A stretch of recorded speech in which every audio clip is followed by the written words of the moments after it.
Marriage എന്നൊരു കോൺസെപ്റ്റിലേക്ക് നമ്മൾ പോവാണ്. മാരേജ് എന്നുള്ളൊരു ഡിസ്കഷൻ, ജോബ് കഴിഞ്ഞു, മാരേജ് എന്നുള്ളൊരു ഒരു ജേണിയാണ് നമ്മളിപ്പോൾ പൊയ്ക്കൊണ്ടിരിക്കുന്നത്. അപ്പം ഈ മാരേജിൽ ഒരു ഗവൺമെൻറ് ജോബുകാരനെ കൺവിൻസ് ചെയ്യാൻ ഭയങ്കര എളുപ്പമാണ്. പക്ഷെ ഞാൻ മനസ്സിലാക്കിയതാണ് കാര്യം, പ്രത്യേകിച്ച് ഗവൺമെൻറ് ജോബ് ഏതാണെന്ന് ആരോട് പറയണ്ട, വീട്ടിൽ പറഞ്ഞ ഉടനെ കൺവിൻസ് ചെയ്യാൻ പറ്റും. ബഡ്ഡിങ് സ്റ്റേജിലുള്ള ഒരു 10 പേരൊക്കെ ജോബ് ചെയ്യുന്ന ഒരു സ്റ്റാർട്ടപ്പിലെ ഒരു ഫൗണ്ടർക്ക് ഒരു വീട്ടിൽ ചെന്നിട്ട് അവരുടെ സ്റ്റാർട്ടപ്പിനെ കുറിച്ച് മനസ്സിലാക്കാൻ ഭയങ്കര ബുദ്ധിമുട്ടാണ്. ഒരു ഫാമിലിയെ കൺവിൻസ് ചെയ്യാൻ തന്നെ പാടാണ്.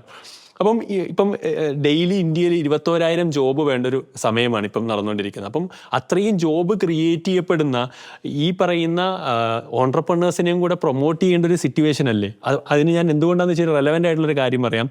ഒരു സ്മാർട്ടായിട്ടുള്ള IAS ഓഫീസർ ട്രെൻഡിങ് ആയിട്ടുള്ളൊരു ടൈമാണ് കേരളത്തിൽ ഇപ്പോൾ. അപ്പോൾ ഈ ഒരു സമയത്ത് ഞങ്ങളെപ്പോലെയുള്ള സ്റ്റാർട്ടപ്പ് ഫൗണ്ടേഴ്സും സത്യത്തിൽ ആഘോഷിക്കപ്പെടും. ഒരു സ്മാർട്ടായിട്ടുള്ള സ്റ്റാർട്ടപ്പ് ഫൗണ്ടർ ഇതുവരെ ആഘോഷിച്ച ചരിത്രമുണ്ടോ കേരളത്തിൽ? ഇല്ല. ഒരു സങ്കടം കൊണ്ട് പറയുകയാണ്. എന്നാലും ഞങ്ങൾ ആഘോഷിക്കപ്പെടണ്ടേ സത്യത്തിൽ ഒരു ഫൗണ്ടേഴ്സൊക്കെ? തീർച്ചയായിട്ടും വേണം. ഗവൺമെന്റ് ജോബ് ഉള്ള ആളുകൾക്ക് മാരേജ് മാർക്കറ്റിൽ ഇത്രയൊക്കെ ഉണ്ടെന്നുള്ളത് സോഷ്യൽ മീഡിയയിൽ നിന്ന് നമുക്ക് മനസ്സിലാക്കും. സോഷ്യൽ മീഡിയയിൽ എല്ലായിടത്തും ഇങ്ങനെ കാണാറുണ്ട്. സത്യം, ഇങ്ങനെ ഒരു മാർക്കറ്റ് ഞാൻ കല്യാണം കഴിക്കുന്ന സമയത്തൊന്നും കണ്ടിട്ടില്ലല്ലോ എന്ന് വിചാരിച്ചു. പക്ഷേ ഇതിൻ്റെ അകത്തൊരു റിയാലിറ്റി എന്താണെന്ന് ചോദിച്ചു കഴിഞ്ഞാൽ, ആളുകൾ നോക്കുന്നത് ഇപ്പം ഗവൺമെന്റ് ജോബാണ് എന്ന് പറഞ്ഞാൽ അത് വെരിഫൈ ചെയ്യാൻ എളുപ്പമല്ലേ. ഇയാളൊക്കെ അയാളെ കുറിച്ച് അതിന്റെ മൊത്തം ഒരു പ്രൊഫൈല് പെട്ടെന്ന് മനസ്സിലാകും. ഇപ്പൊ ഉദാഹരണത്തിന് അയാളൊരു ക്ലർക്കാണ്.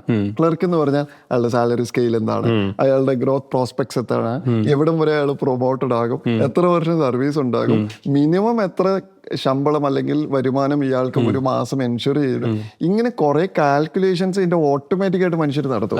കറക്റ്റ് അല്ലേ? അപ്പൊ ഇന്ന ഡിപ്പാർട്ട്മെന്റിലാണെങ്കിൽ അയാൾക്ക് ഇന്ന ഇത്ര വയസ്സേ ഉള്ളൂ. അപ്പൊ ഇത്ര വയസ്സിൽ ഇപ്പം 23 വയസ്സിൽ തഹസിൽദാറായി, കറക്റ്റ്. അങ്ങനെയാണെങ്കിൽ ഇയാള് ഡെപ്യൂട്ടി കളക്ടറായി, ചിലപ്പോൾ IAS കൺഫർ ചെയ്ത് കിട്ടാൻ സാധ്യതയുണ്ട്. ഇങ്ങനെയൊക്കെ എല്ലാ കാൽക്കുലേഷനും ഓട്ടോമാറ്റിക് ആയിട്ട് നാട്ടുകാർ നടത്തും. പക്ഷെ നിങ്ങളുടെ കാര്യത്തിൽ എങ്ങനെ കാൽക്കുലേഷൻ നടത്തും? ആളുകൾ, നിങ്ങൾ മോശമായതുകൊണ്ടല്ല, ആളുകൾക്ക് കാൽക്കുലേറ്റ് ചെയ്യാനുള്ള ഒരു ടൂൾ അവൈലബിൾ അല്ല. ഇപ്പം ഞങ്ങളുടെ സാലറി സ്കെയിൽ ഏതാണെന്ന് വെച്ചാൽ ഒരു IAS ഓഫീസർക്ക് എത്ര സാലറി ഉണ്ടെന്ന് ഗൂഗിൾ ചെയ്താൽ നിങ്ങൾക്ക് കിട്ടും. പക്ഷെ നിങ്ങൾക്ക് എത്ര വരുമാനം ഉണ്ടെന്ന് നമുക്കറിയത്തില്ല, അല്ലെങ്കിൽ പൊതുജനത്തിന് അറിയില്ല. പ്രോബബ്ലി അതായിരിക്കും റീസൺ. നിങ്ങളാണ് ഞങ്ങളെക്കാളൊക്കെ കാശ് ഉണ്ടാക്കണേന്ന് നമുക്കല്ലേ അറിയത്തുള്ളൂ, നാട്ടുകാരെ അറിയത്തില്ല. അതുകൊണ്ട് ഇത് നാട്ടുകാരെ അറിയിച്ചു കൊടുത്താൽ മാർക്കറ്റ് കൂടും. അല്ല, ഞാൻ മാർക്കറ്റിൽ ഈ ഒരു സാറ് പറഞ്ഞുകൊണ്ട് തന്നെ ആളുകളുടെ മനസ്സിലും ആ ട്രെൻഡ് ഉണ്ട്. ഇപ്പോൾ സോഷ്യൽ മീഡിയയിലൊക്കെ നോക്കിക്കഴിഞ്ഞാൽ അപ്പോൾ അവരുടെ കാഴ്ചയിൽ 2 പെയർ, ഇപ്പം ഒരു വെഡ്ഡിങ് ഒരു വീഡിയോ അല്ലെങ്കിൽ വെഡ്ഡിങ് ഇമേജ് ആണെങ്കിൽ 2 ആളുകളിൽ അവരുടെ കണ്ണിൽ മാച്ച് അല്ല എങ്കിൽ ഉടനെ കമന്റ് ബോക്സിൽ വരും power of government job.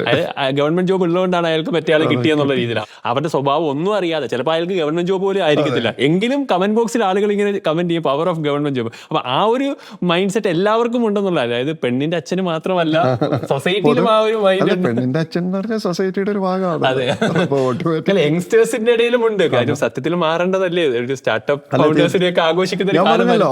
Startup ഫൗണ്ടേഴ്സിനെ ആഘോഷിക്കാൻ ഒറ്റ പണി ചെയ്താൽ മതി.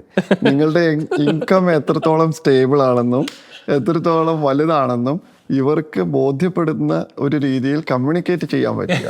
ഡെഫിനറ്റ്ലി അങ്ങനെ ഒരു കാലം വരട്ടെ. എല്ലാവരും പുറത്തേക്ക് സ്റ്റാർട്ടപ്പ് ഫൗണ്ടേഴ്സ് എല്ലാം ആ ഒരു ആഘോഷിക്കുന്ന ഒരു പീരീഡ് വരണം. കാര്യം ഗവൺമെന്റ് ജോബ് കേരളത്തിൽ ആകെ ഒരു 5 ലക്ഷം ഉണ്ടാകും. പക്ഷെ ബാക്കി എല്ലാ ജോബ് കൊടുക്കുന്ന ഈ ഓൺട്രപ്രനേഴ്സ് ആണ്. അപ്പോൾ അവരെ ആഘോഷിക്കുന്ന സമയം എത്തുമെന്നുള്ള പ്രതീക്ഷയിൽ തന്നെ നമുക്ക് മുമ്പോട്ട് പോകാം.